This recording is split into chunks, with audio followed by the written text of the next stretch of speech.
はい、どうも、こんにちは。エンジン太郎です。いよいよ今回からこの原型に漆喰を塗って鋳造工程に進んできます。が、いつも漆喰を塗るとき、バケツに漆喰入れといてドボンとつけるんです。ドブ漬けするんですけど、毎回困るのが結構湯道が細いので、つけるときに折れちゃったり、そういう問題が起こるんですよね。あと、細かいところに入っていかないっていう問題が結構あります。なので今回その問題を解決すべく準備をしていきます。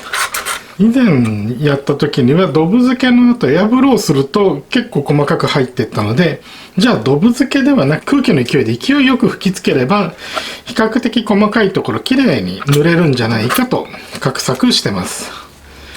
なのでその準備をしていきますね。漆喰を濃いまんま吹きつけたくて自作で眼的なものを作ってみたんですが、結局これはいまいちでした。なので作りましたが即分解してボツとなりました。結局かなり薄くシャバシャバにすれば通常のガンでも十分吹けることが分かったので、通常のガンで薄めのものを何層も重ねるという方式に切り替えました。ただ実際吹きつけてみるとかなり弾いてしまって何層も重ねないと難しい気がしますね。事前に中性洗剤を塗るなどして調整はしてるんですが、なかなかこの辺は難しいですね。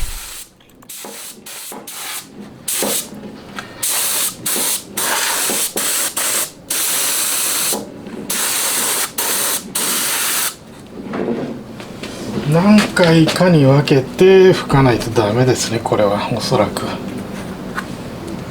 1層目は本当に軽くつけるっていう感じです。他のパーツもどんどん進めていきます。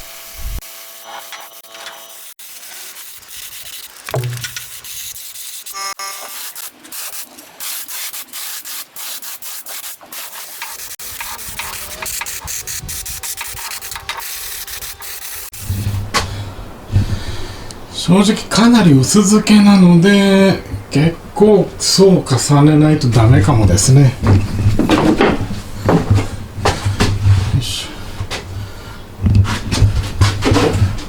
こいつなんかは結構弾いちゃってますね。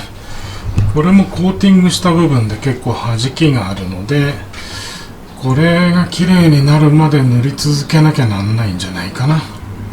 結構めんどくさいですね。3層ぐらいでいけるかと思いましたが、このままだと10層以上重ねないとダメかもですね。漆喰を乾かしてる間に素材を準備していきます。今回も素材はアルミホイールを刻んで溶かしたものを使っていきます。まずはるつぼに入るように小さく刻んでいきます。基本的に最初はプラズマカッターでどんどん切っていきます。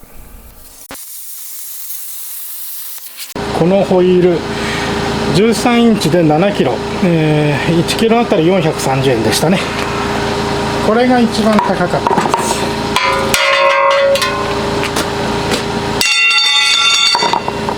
はい、ではどんどん切ってきます。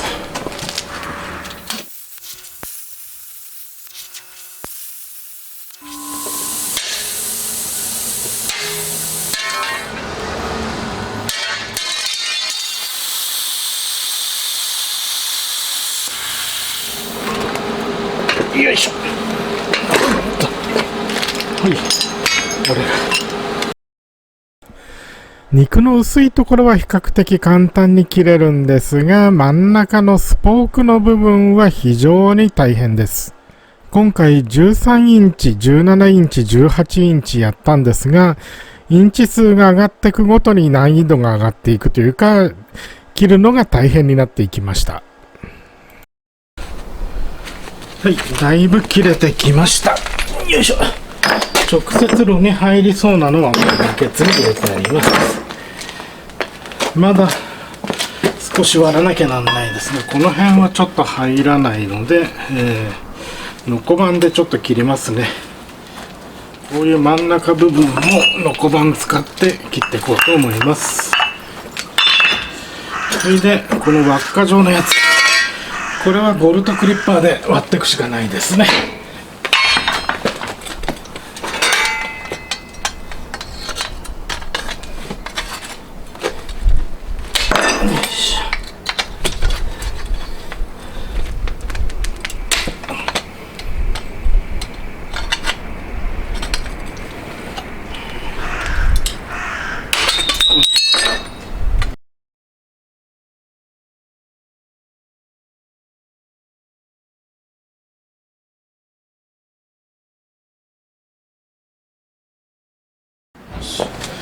はい、これであとはノコバンでホイールの真ん中の部分、一番重い部分ですね、切ってきます。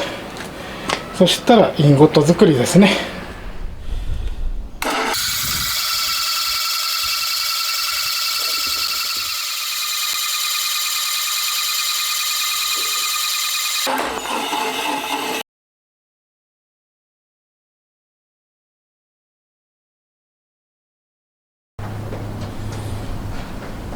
はい、これでインゴットの前の準備、素材の切り分けできましたね。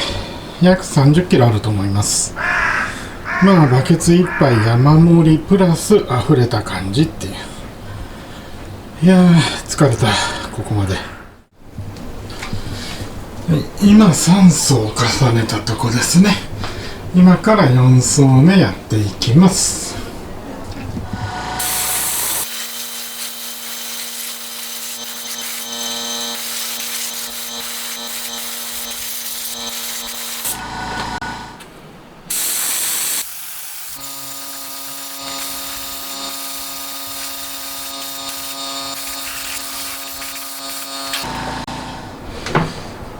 はい、スプレーガンで5回吹いて、その後厚付けですね、ドブ付けして厚くつけました。これでまあ十分だと思うのですが、はい、1個崩壊したので型が1個減っちゃいましたね。崩壊したのはこっちにあります。これは後で湯道のとこが崩壊したので、湯道を復元して漆喰を筆で塗ってなんとか使うようにします。あとは鋳造まで一気に進みます。っていうかまだインゴット作んなきゃなんないので、インゴット作ったりなんだりしながら鋳造を待ちます。はい、ではインゴット作り進めていきます。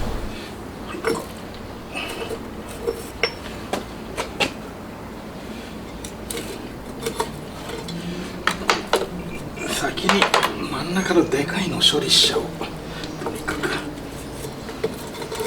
よし。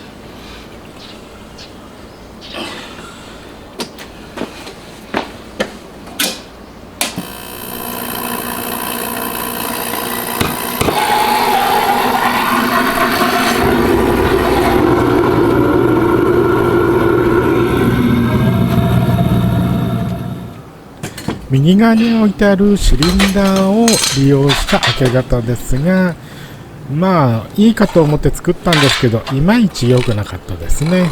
なので 7,8 個作ったところでこれはやめて通常のたこ焼きに戻しました。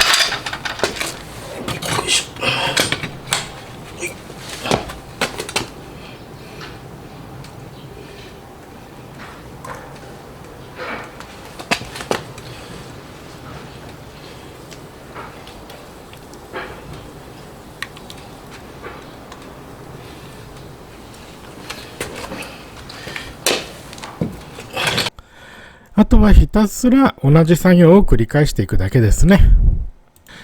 中にはこのインゴットの工程が余分だと考える方もいると思います。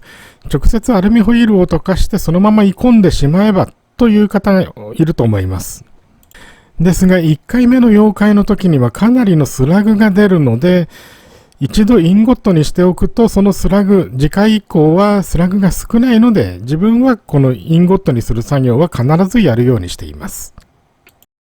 はい、時間がないのでインゴットの製作作業と並行して鋳造もやってきます。型ができているので型を砂に埋めて鋳造準備始めていきます。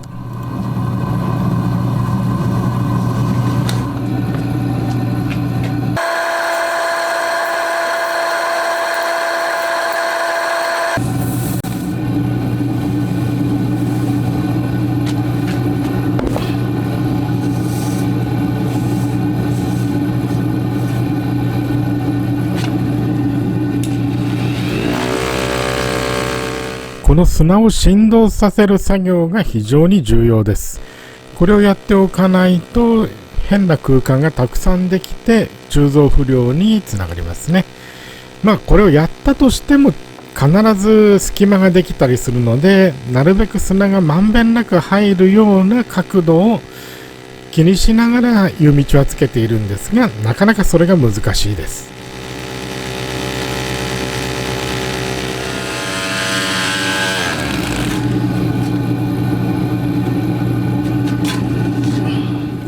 最後に湯口の中に入った砂を吹き飛ばして埋没作業完了です。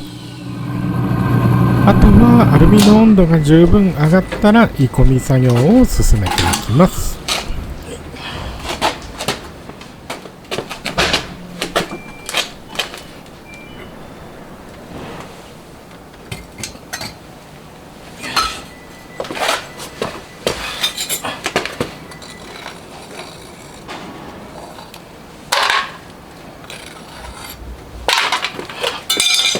よいしょ。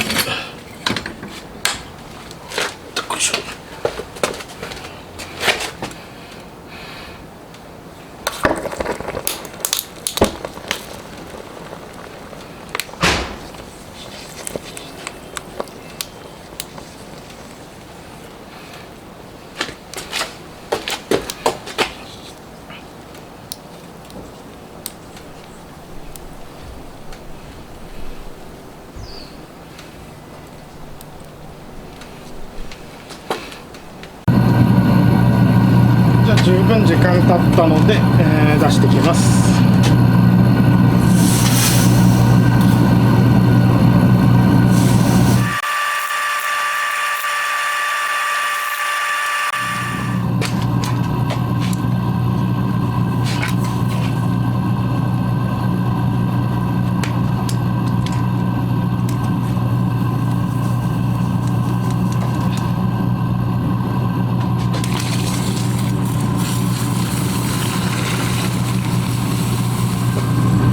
冷えました。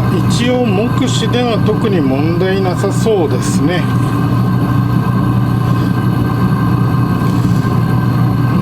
特にかさぶたがついてるとかそういうのはまだ見えないです。まだね漆喰残ってるんで、これ後で洗わないとダメですけど、今のところいい感じですね。これはこんな感じで、順次やっていければと思います。次は一番このでかいシリンダー行ってみます。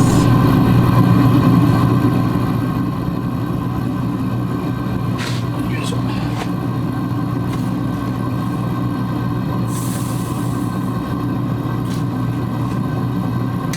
そのものは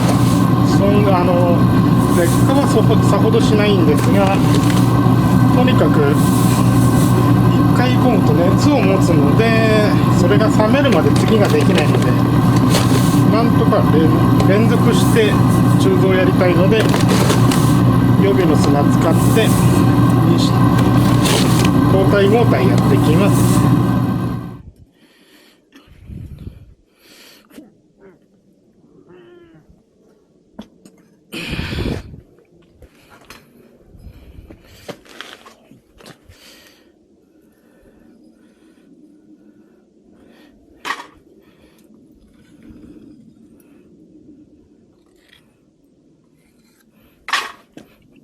よいしょ。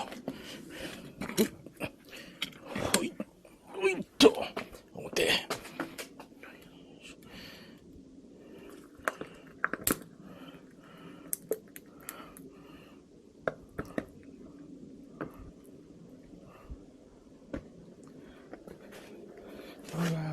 厳しいか。結論から言えばこのシリンダーは失敗しました。アルミの量が全然足りてなかったですね。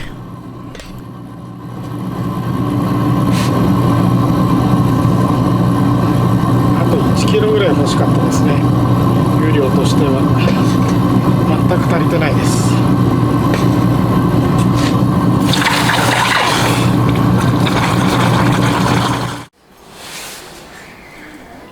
まあ先ほどの失敗はさておき、他の部品もどんどん鋳込んでいきます。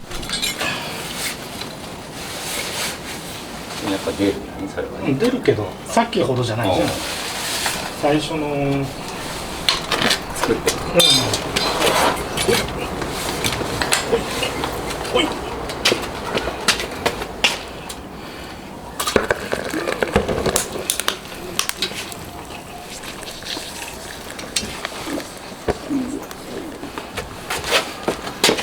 ここからは型を埋めては鋳込んでを何度も繰り返していくだけですね。作業としては比較的単純です。今やったのは湯道をスタイロフォームで作ったやつですね。発泡スチロールよりだいぶ流れが遅いのでかなり不安です。まあダメなら発泡スチロールの湯道以外の選択肢がなくなるっていう感じですね。あれ、思ったより入ってる。思ったよりちゃんと入ってるな。ちょっと入らなかったとこもあるか。はい、シリンダーヘッドですが、まあ思ったよりは入ってるけどちょっと不良もありますね。同じ作業ですがどんどん進めていきます。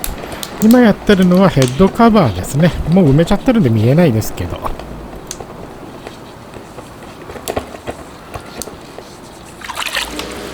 いしょ。はい、ヘッドカバー、多少かさぶたありますが、まあ形にはなりましたね。ここがダメだ。ここ流れきってないな。これまずいな。なんでここ流れなかったんだ。距離が遠かったか。このぐらいならでも直せるかな。直せそうならもう溶接で直してきます。はい、全部はまだ鋳込み終わってないですが、とりあえず終わったのから順番に湯道外してきますね。残しといてもしょうがないので、数が多いのでささっとどんどんやってきます。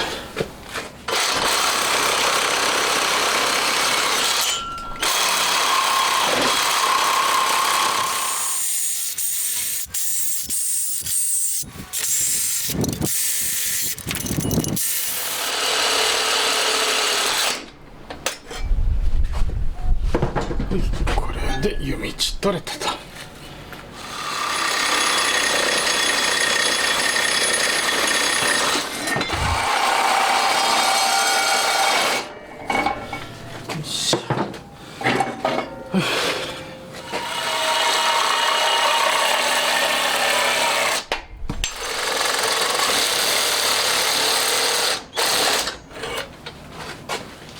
はい、シリンダー最後の1個ですね。これがシリンダーと、まあちょっとかさぶたはあるけど十分いけるでしょう。湯道取り終わりと。は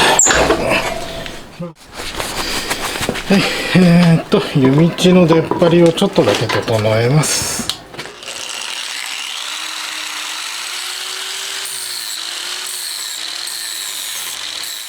鋳込み作業が終わって金属の形になるとやはり多少実感が出ますね。とは言ってもここからまだまだ先が長いです。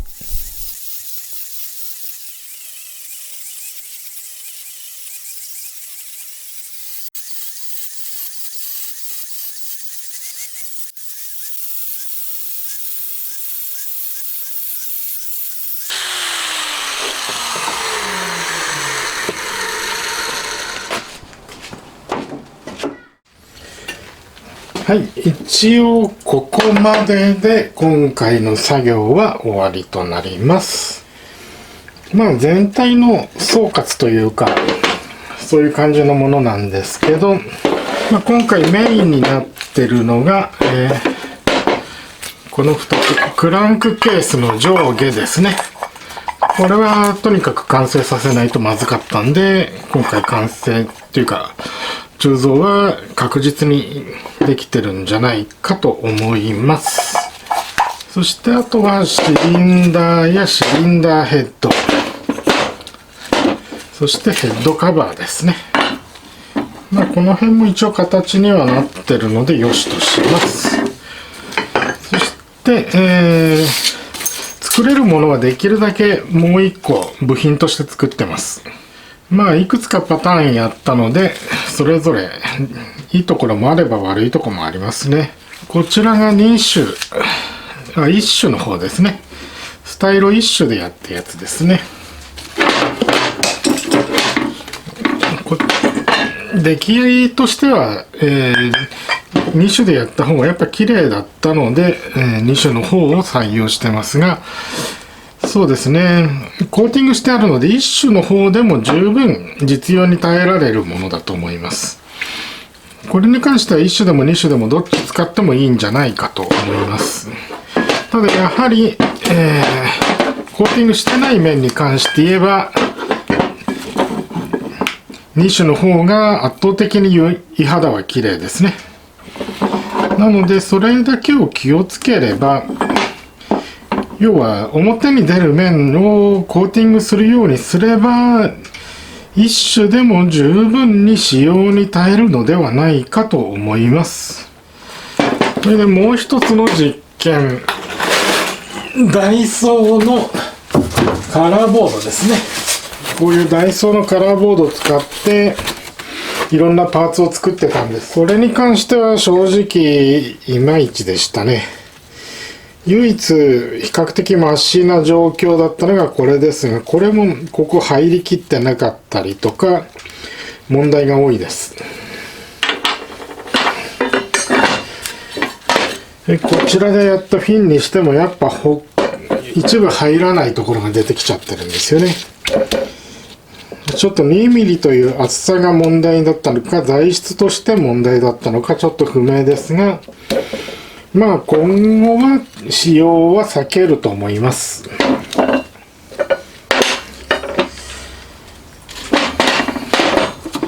これなんかもそうですが、こちらはスタイロだけで構成したパーツ、同じ部品なんですが、こちらはカラーボード使用したものなんですが、カラーボード使用した方はフィンのところ入りきらなかったんですよね。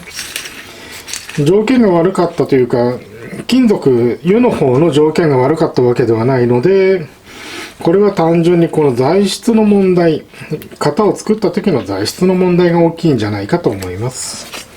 とまあこんな感じで鋳造界、これに関してはここが穴開いちゃってるんで、これはもう一回ちょっときれいにして、溶接でなんとかするしかないかな。ただシリンダーヘッドカバーまだ使うの先なので、これもう一回やり直すかもしれないです。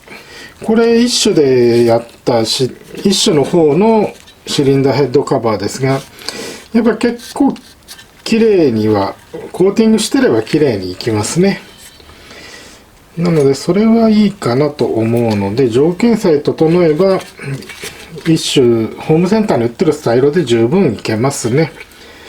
ただこれに関してはこの辺はダイソーのカラーボードを使ってたので、厚みがあってもダイソーのカラーボードはどうも入りが鈍いですね。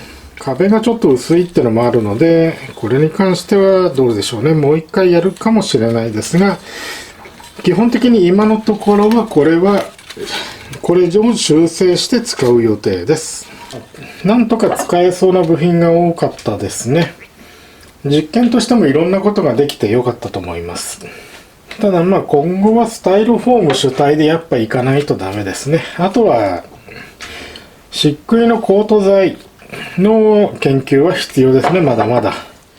今回はこんなもんで終わりとなります。次回ですね、次回はこのクランクケースの加工をいよいよ始めていこうと思います。いよいよ作業も本格的になってきて、ここからが大変なとこですけど、楽しいとこでもありますね。というわけで、今回はここまでとなります。どうもご視聴ありがとうございました。また次回もよろしくお願いします。